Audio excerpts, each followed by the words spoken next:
اور اب وزیر اعظم جو بنے گا اور صدر جو بنے گا پاکستان تحریک انصاف کا بنے گا آزاد کشمیر میں بھی. یہ نہیں کہ میں پی ٹی آئی کو کہ نہیں پریڈکشن ہوتی ہے، یہ پھر ذہن میں رکھیے گا، آپ لوگ اس بات کو اپنے ذہن میں بٹھا لیجئے گا.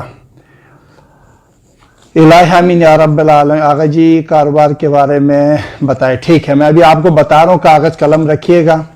میں کاروبار کے بارے میں بھی بتاؤں گا، اور خصوصاً جن کی شادیاں نہیں ہو رہی، بے اولاد ہے، ان کے لیے نسخے بتاؤں گا بھی. آج میرے تھوڑے دل چاہ رہے ہیں اور امجد بھائی نہیں تو اولاد کی پیدائش سے نا امید ہو تو ان لوگوں کے لیے جو اولاد سے نا امید ہو جائے، اور یہ سورہ مائدہ کی آیت نمبر 17، سورہ مائدہ کی آیت نمبر 17 جو بے اولاد ہے ان لوگوں کے لیے ہے.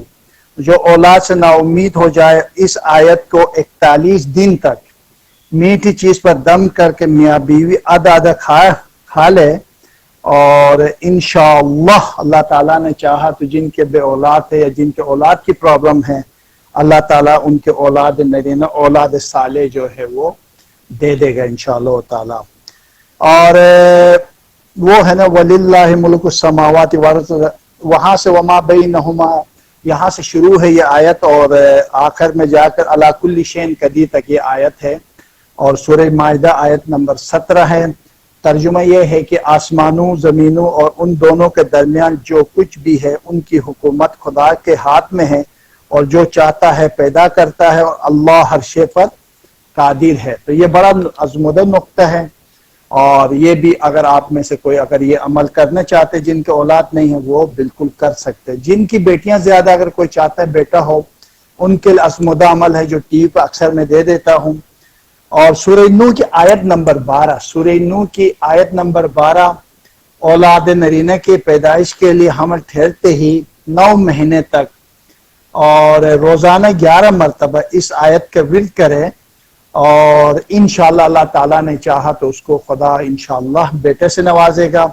اور یہ بھی بتا دوں جناب علی، اگر کوئی شخص چاہتا بیٹا ہو، حمل ٹھہرتے ہی اس کا نام علی یا محمد نام رکھا جائے ابتدا میں، تو انشاءاللہ وہ جو ہے وہ بیٹا ہو جاتا ہے. الحمدللہ اس کو اللہ تعالیٰ بیٹا دے دیتا ہے.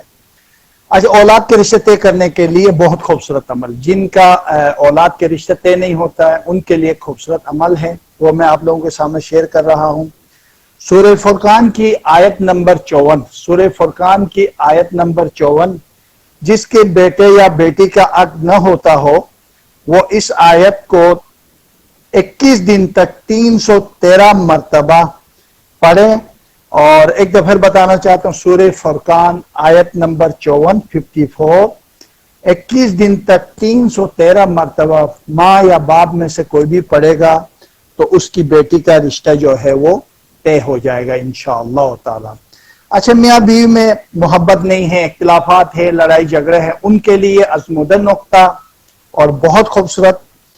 میاں بیوی میں اختلافات کی صورت میں اس آیت کو 99 مرتبہ، سورہ روم آیت نمبر 21، سورہ روم آیت نمبر 21، 99 مرتبہ 3 دن پڑھ کر کسی میٹھی چیز پر دم کر کے دونوں کو کھلا دیں تو انشاءاللہ 3 دن تک یہ عمل کرے تو میاں بیوی کے محبت ایسے ہوگی کہ ایک پل کے لیے بھی یہ لوگ جو ہے وہ جدا نہیں ہوں گے اور محبت میں رہیں گے، اور ہمیشہ اور ان کے ساتھ جو ہے وہ محبت پیدا ہوگی. السلام علیکم جی.